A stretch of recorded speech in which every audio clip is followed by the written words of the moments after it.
E aí, fera, assistiu ao vídeo? Interessante, né? Bom, a gente vai ter mais uma aula de exercícios sobre propagação de calor. Agora a gente vai tentar fazer alguns exercícios de cálculo também, apesar de que cálculo desse assunto é extremamente raro, mas a gente vai tentar fazer também. Não nessa primeira questão, as outras duas a gente vai introduzir um pouco de cálculos nos exercícios, tá joia? Então vamos à nossa telinha. Questão de número 1. A radiação solar incide sobre a superfície terrestre. E dependendo da sua composição, de sua forma, da cor, entre outros fatores, varia parte da energia que é absorvida pelos materiais que constituem a superfície. Beleza. Nos grandes centros urbanos, onde a absorção é significativa, ocorre com certa frequência desconforto térmico dos cidadãos.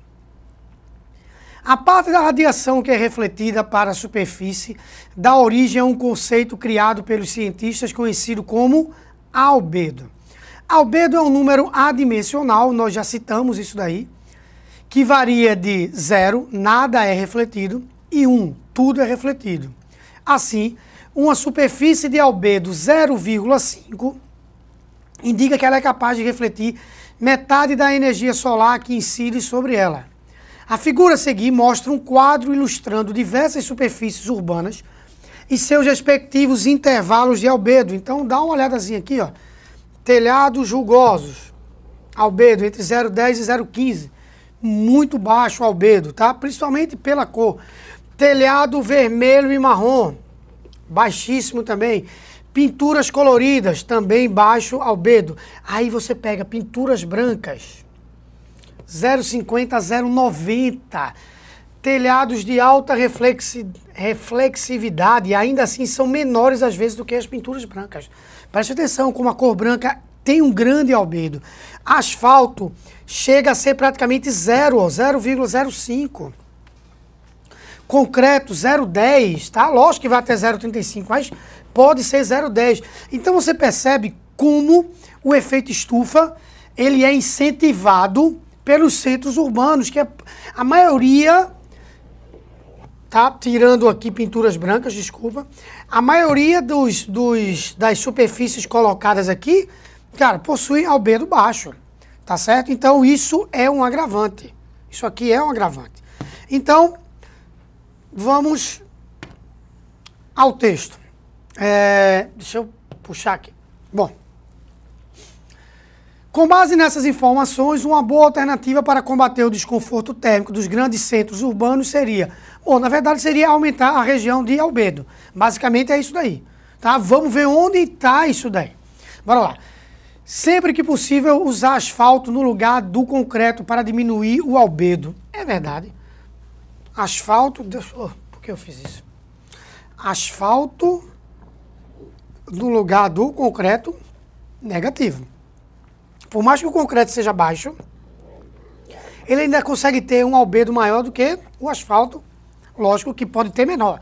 Ele vai de 0,10 até 0,35, mas pela faixa dele você vê que ele tende a ser maior. Então, não concordo. Diminuir as áreas verdes, já que os albedos de gramados e árvores costumam ser altos. Incompatível, né? Diminuir as áreas verdes, já que os albedos de gramados e árvores chegam a ser altos. Primeiro que o albedo de gramado e árvore não é alto. Segundo que eu não iria diminuir se o albedo fosse alto, se eu estava querendo reduzir o desconforto térmico. Então, incompatível demais. C. Incentivar o uso de pinturas coloridas nas edificações, pois elas refletem mais a luz do sol do que pinturas brancas. Absurdo. Sempre tem um itemzinho 2, bem absurdos mesmo. D.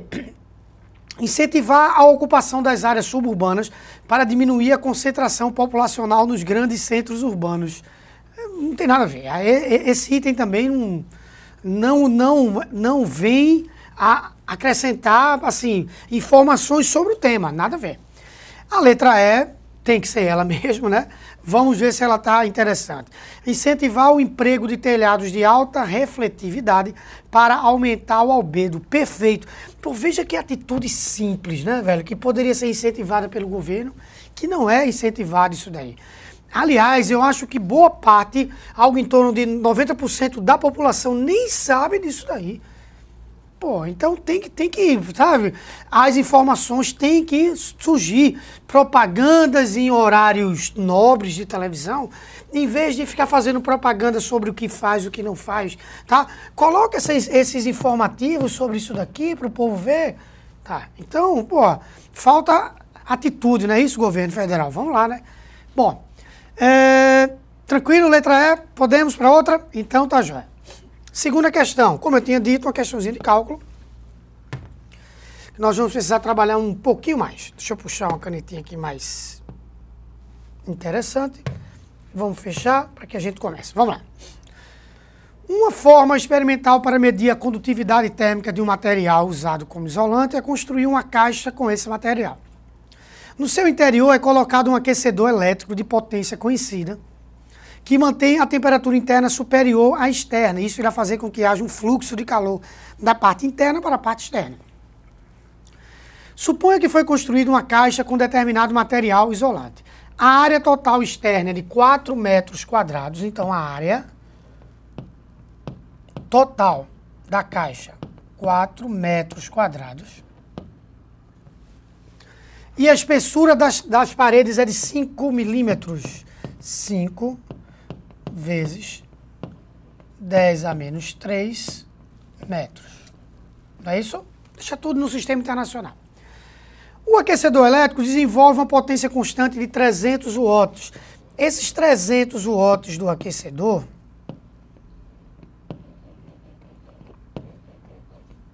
bem podem ser entendidos como 300 joules por segundo. Tranquilo? A gente conversou também sobre isso. Mantendo a temperatura interna da caixa 50 graus Celsius acima da temperatura externa. Então, a diferença de temperatura entre as partes é de 50 graus Celsius. Beleza. Desprezando possíveis efeitos de bordas, determine o coeficiente de condutividade térmica do material em questão. Se essa caixa fosse cúbica, qual seria o fluxo de calor através de cada uma de suas faces? Então, primeiro vamos achar o coeficiente de condutividade térmica. Então, vamos a uma página em branco. Os dados estão anotados aqui no cantinho. Deixa eles aqui. Para que eu ache o K, o coeficiente de condutividade térmica, a gente precisa lembrar que o fluxo é a quantidade de calor pelo tempo. E que é também K vezes A, vezes diferença de temperatura entre as partes que estão trocando calor, dividido pela espessura. Isso aqui eu já tenho.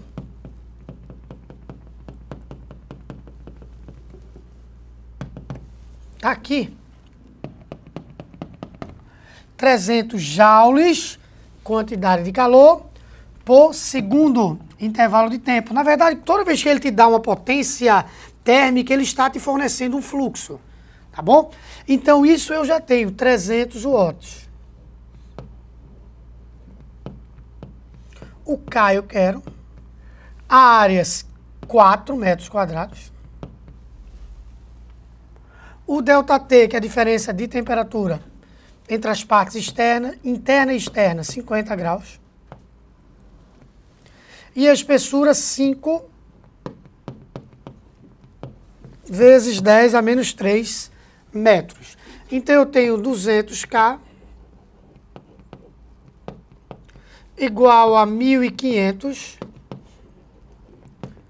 vezes 10 a menos 3.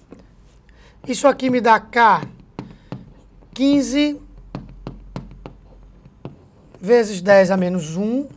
Porque eu dei duas casinhas aqui, ó. 1, 2, então ficou menos 1. Sobre 2 vezes 10 ao quadrado. Então, o K vai ser 7,5. A unidade do K, eu posso colocar, por exemplo, em watts. Certo?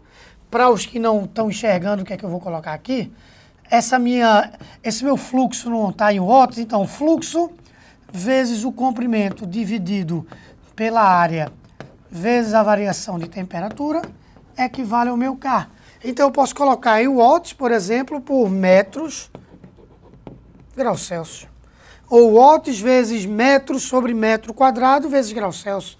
Também pouco importa. Então ficaríamos com 7,5 vezes 10. Não, desculpa. Eita, esqueci. Tô certo. Meu subconsciente respondeu por mim. Já ia esquecendo. Então é 7,5 vezes 10 a menos 3 watts metro vezes graus Celsius. O subconsciente respondeu por mim aí. Então é 7,5 vezes 10 a menos 3 mesmo. Eu ando aqui duas casas, ó. Fica 15 vezes 10 a menos 1, tá bom? E 202 vezes 10 ao quadrado, 15 por 2.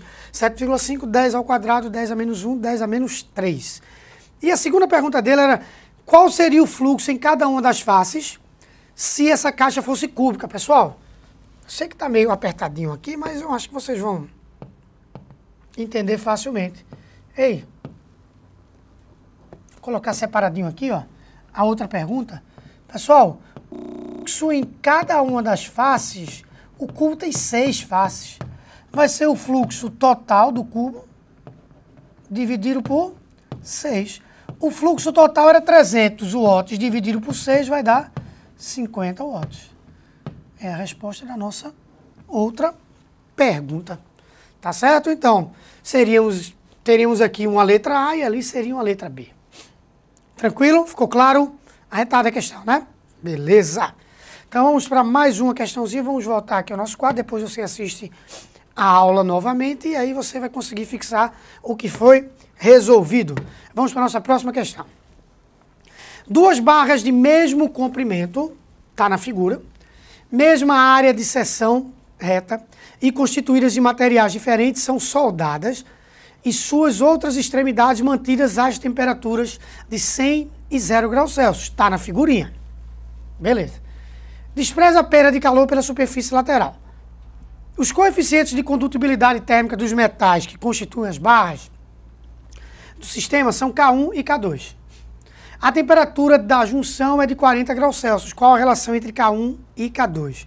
Vê, qual é o X dessa questão?